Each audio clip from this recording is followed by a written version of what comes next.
সকালে কি খাওয়া দাওয়া হচ্ছে? এই তো কলা আর জামরুল। কতগুলো নিয়েছো দেখাও।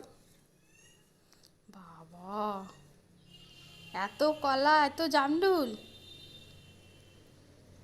জামরুলগুলো সব গাছের কিন্তু। আমার জামরুল খেতে খুব ভালো লাগে। ও তো মামার বাড়িতে আছে এখন। আপনাদের দেখাই বাইরের ভিউটা।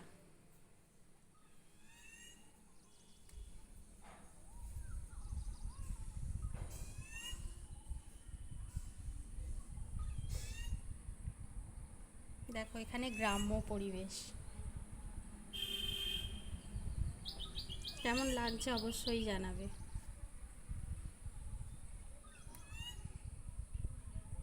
দূরে দেখো মাঠ দেখা যাচ্ছে।